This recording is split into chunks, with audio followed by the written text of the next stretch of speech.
বন্ধুরা দেখুন, আমি একটা প্যাঁচার বাচ্চা আজকে পেয়েছি। তো এর মাকে আমি খুঁজে বেড়াচ্ছি। তো আমি আশা করছি একে যদি ওর মাকে যদি আমি পেয়ে যাই, তাহলে আমি আজকে ওকে ওর মার কাছে ছেড়ে দেব। তো দেখছি আমি কোথায় ওর মা আছে। আপাতত আমি ওকে পেয়েছি ওই দিক থেকে।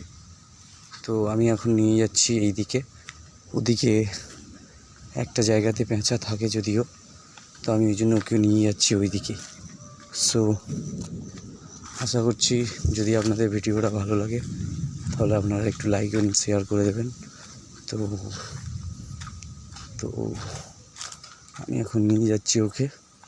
ও চুপ করে বসে আছে, ও কিন্তু বড় হয়ে গেছে অনেকটাই, তাও ওর ভয় পেয়েছে হয়তো। তো আমি ওকে নিয়ে যাচ্ছি এখন ছাড়তে ওর মার কাছে। আপনাদের ভালো লাগলে আমাকে একবার দেখে নিন। বাট